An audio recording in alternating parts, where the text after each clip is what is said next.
साथियों, आप सभी के अपने यूट्यूब चैनल टारगेट टीचिंग 247 स्वागत है। तो जैसा कि काफ़ी बच्चों का प्रश्न था कि सर इस बार मेरा सीटेट क्वालिफ़ाई हो गया है, तो क्या मैं फिर भी यूपी टेट का एग्ज़ाम दूँ?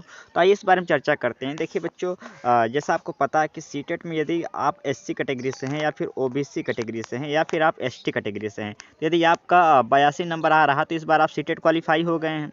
ठीक। यदि आप जो जनरल कैटेगरी से हैं तो आपको जैसा पता है कि 90 नंबर आ गया तो आप जो है इसमें पास हो गए। तो देखिए बच्चों, यदि आपने सीटेट में इतना नंबर ला दिया है तो आप क्या कर सकते हैं, आप जो है सीटेट मतलब आपने सीटेट क्वालिफाई कर लिया है और जो भी यूपी का मेन वैकेंसी आने वाली है सुपर टेट, उसमें भी आप बैठ सकते हैं। पहला चीज़, यदि आप इसमें पास हैं तो उसमें बैठ सकते हैं। फिर बात आई सर यानी यूपी टेट की ज़रूरत नहीं पड़ेगी, तो बिल्कुल भी यूपी टेट की ज़रूरत नहीं है, क्योंकि या सीटेट मांगता है या यूपी टेट। आपने सीटेट पास कर लिया, इसलिए आप डायरेक्ट सुपर टेट की वैकेंसी में बैठ सकते हैं, उसमें कोई दिक्कत नहीं होगी। लेकिन एक बात मैं आपको यहाँ पे रोकना चाहूँगा कि देखो, होता क्या है कि इस बार जैसा कि सुनने में आ रहा है, अभी कोई आयोग द्वारा एक निश्चित कोई योग्यता या फिर कोई एक घोषणा नहीं की गई, लेकिन ऐसा अभी अटकलें लगाई जा रही हैं कि इस बार यूपी टेट का नंबर का सुपर टेट में इसका 1/4 नंबर जुड़ने वाला है।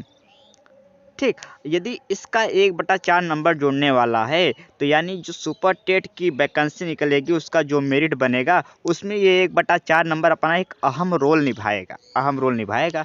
तो क्या सीटेट का भी नंबर जुड़ेगा? बिल्कुल। यदि आप यूपी टेट से भरेंगे, यूपी टेट क्वालिफाई से भरेंगे तो आपका 1/4 नंबर जुड़ जाएगा। सीटेट से भरेंगे तो जो सीटेट नंबर है उसका 1/4 आपके सुपर टेट में जुड़ेगा।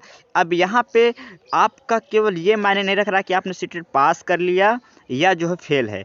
आपका मायने इस बात पे भी कि आपका पास भी होना चाहिए और नंबर भी अच्छे हों, तभी जाके आप सुपर टेट मेरिट में आपका ये जो नंबर जुड़ने वाला है आपके लिए प्रॉफिट होगा। अब बात यही करते हैं सर, तो सीटेट में कितना नंबर हो कि हमारे लिए यूपी सुपर टेट में मेरिट में कोई दिक्कतें न आए। तो देखो बेटा, चाहे आपका यूपी टेट हो चाहे आपका सीटेट हो, यदि आपका मैं जनरल कैटेगरी की बात कर रहा हूँ, 1-2 नंबर अपना आगे पीछे करके एससी कैटेगरी का भी आप अनुमान लगा लीजिएगा।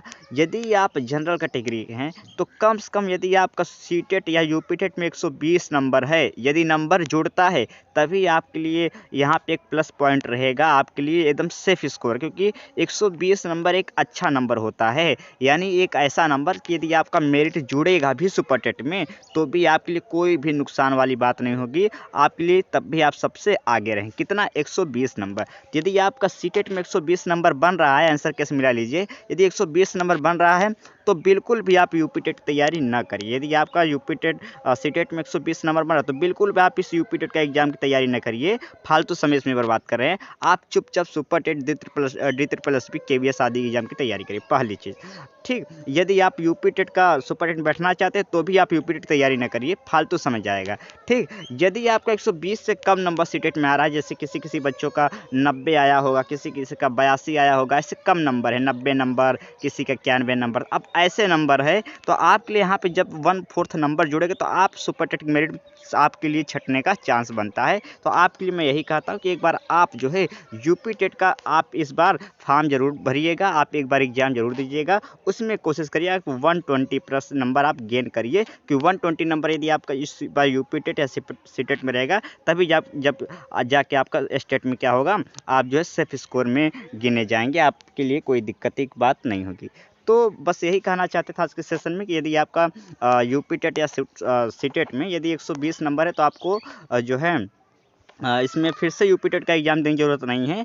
आपका अगर नंबर जुड़ेगा भी तो भी आपका जो है सुपर टेट में आप जो है आप मेरिट से क्या रहेंगे, सिक्योर रहेंगे। लेकिन यदि आपका यूपी टेट या फिर सीटेट में यदि 120 नंबर से कम है, बस आप पास केवल हो चुके हैं, तो आप जो है इस बार फिर से यूपी टेट का एग्ज़ाम दीजिए, तभी जो है आप जो है सुपर टेट मेरिट में आप क्या रहेंगे, सेफ रहेंगे, सिक्योर रहेंगे।